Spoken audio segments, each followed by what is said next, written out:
Hey everybody, it's Rob here. Today we're going to talk about the double swing Barbarian for Season 2 of Diablo 4.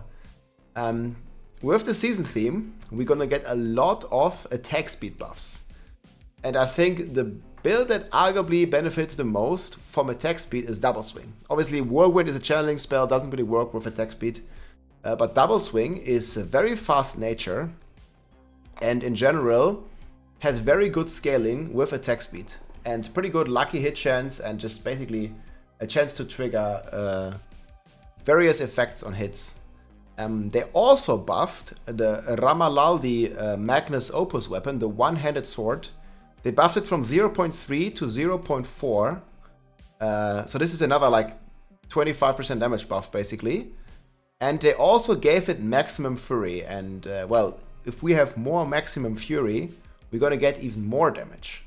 So overall, this seems to be a very potent build. It is already a S-tier Barbarian build going into Season 2, and it only gets some good buffs.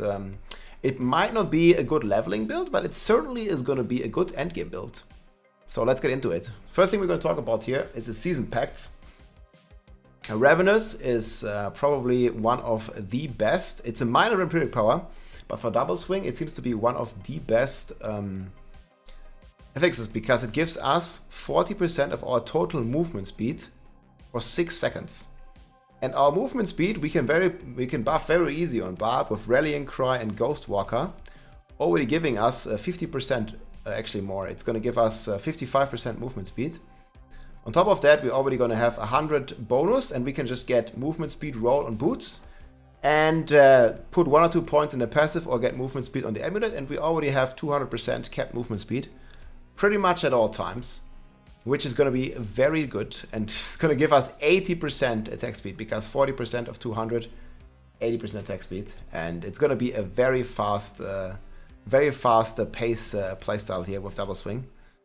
And yeah, I'm really looking forward to check that out, play it. And yeah, we just want to quickly go over the build right here. So this is like fully endgame build. Like I put all the Uber uniques that we can now farm on Uber Duriel, basically. So it's very high end. It's also going to be high end pack. So we have Ravenous, attack speed. We have a Curse Touch. This one on lucky hit afflicts the curse. The curse basically gives us perma vulnerable, and this frees the rune on double swing, so we don't need to play violent double swing, which we usually play. Now we can play perma berserking double swing, just basically extends our berserking all the time. So we keep it up permanently as long as we can keep double swing.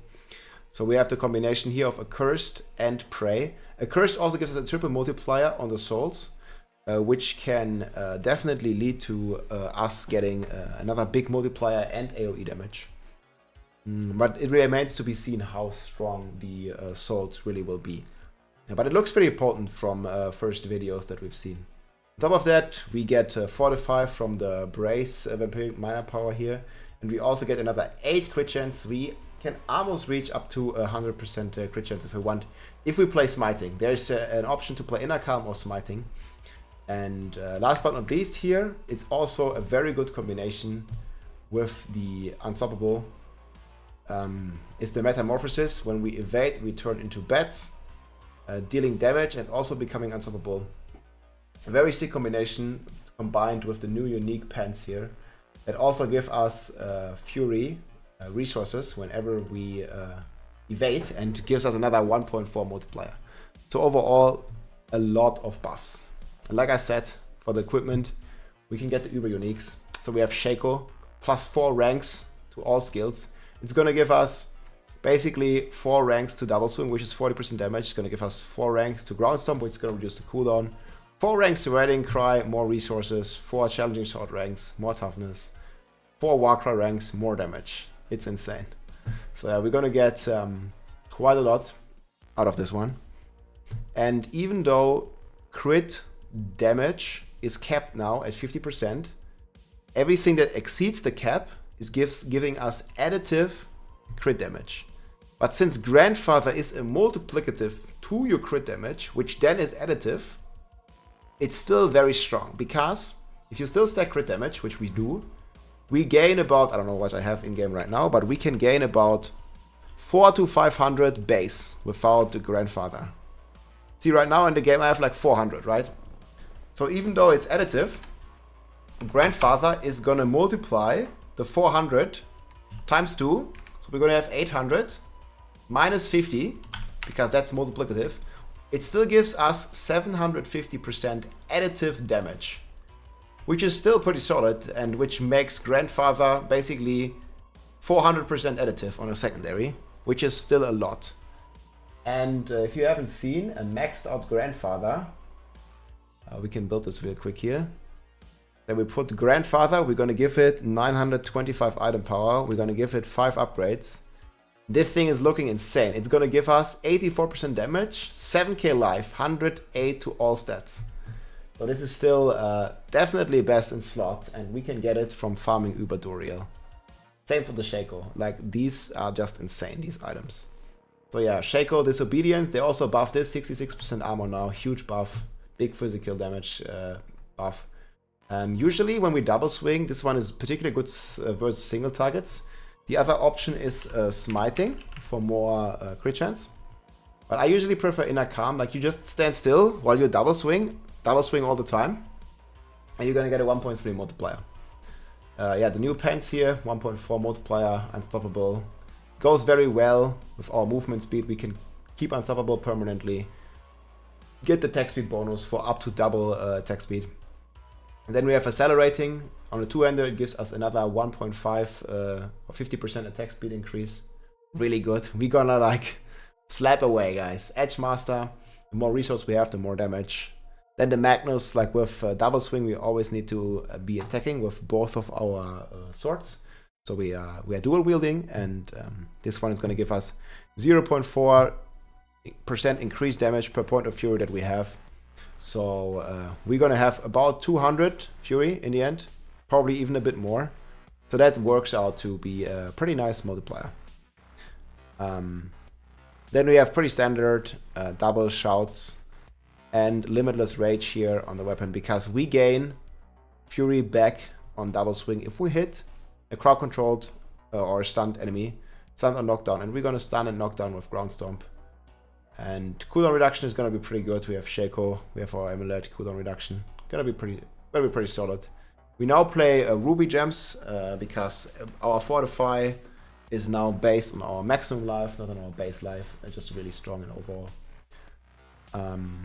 Yeah, Whirlwind Barb is a good decision. We have the planners here, video in the description as well. And I'm also gonna put this double swing in the description. I'm also gonna link it here in the chat. So that's the gear basically, and the pacts.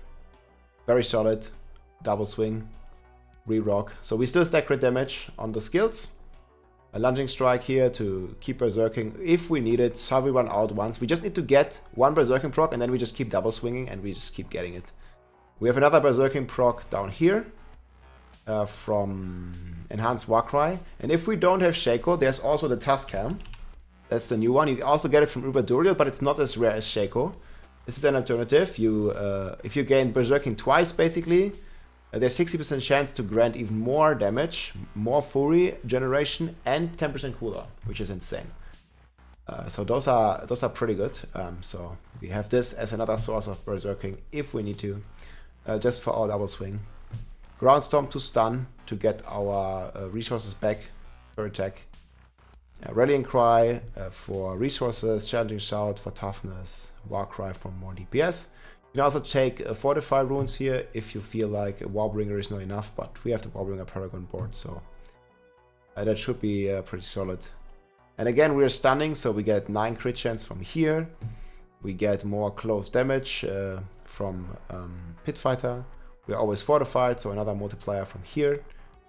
We can take some more attack speed here. You can also go with more healing, whatever you prefer.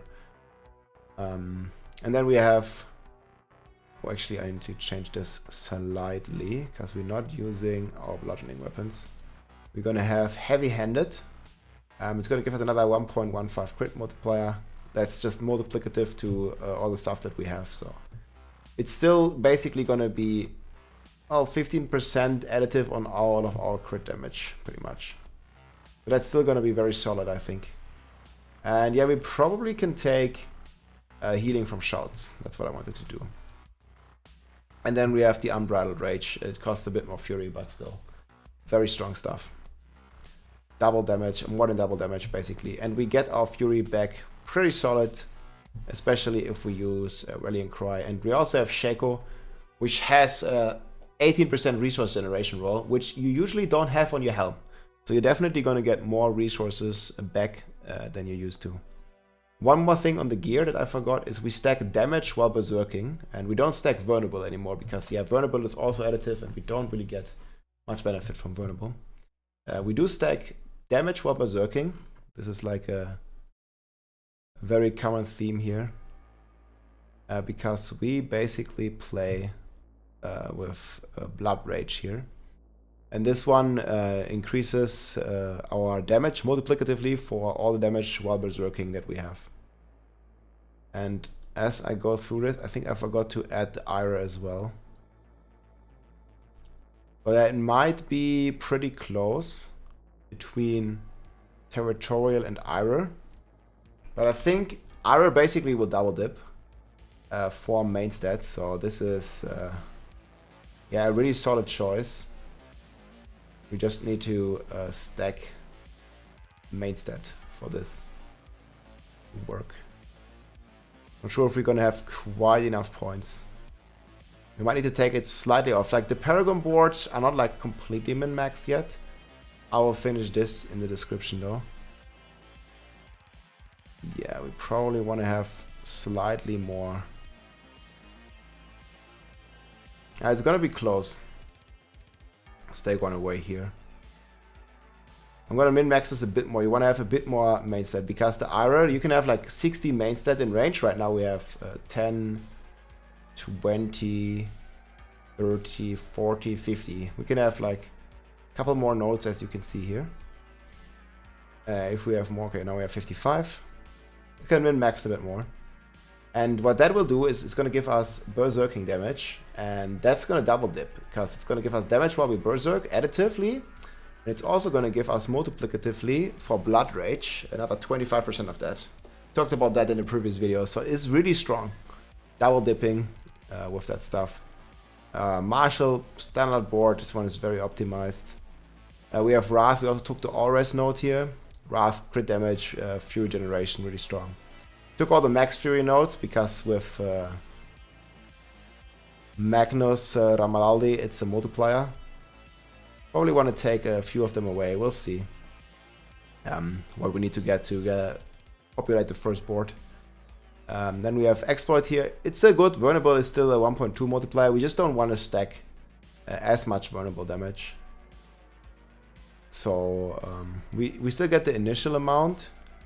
We could probably drop this actually, because now that I dropped the Territorial, we probably want to take a Territorial here. It's gonna be better like this, because we're gonna lucky hit a lot, so we can actually skip vulnerable on this build. See, like stuff is still developing. We're gonna actually skip lucky hit vulnerable because we're gonna get it from the Accursed Touch anyways, in combination with the Prey of the Weak. So not necessarily.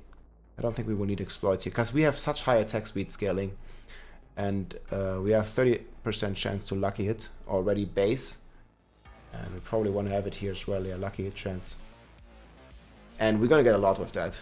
It's just gonna stay vulnerable forever basically, so we can gladly skip that. And then obviously this connects here. Need to like move this to the sides, and we have the one-handed stuff here. Undaunted, Fortify damage, and finally the Blood Rage, the new node here. 0.25 multiplier for all the berserking nodes, double dipping, the rest is additive. So pretty strong overall. I think this build is basically gonna hit like a truck, hit a in very quick succession.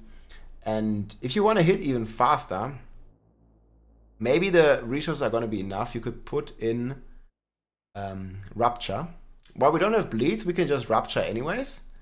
And what they did with Rupture, it gave it another 40% attack speed.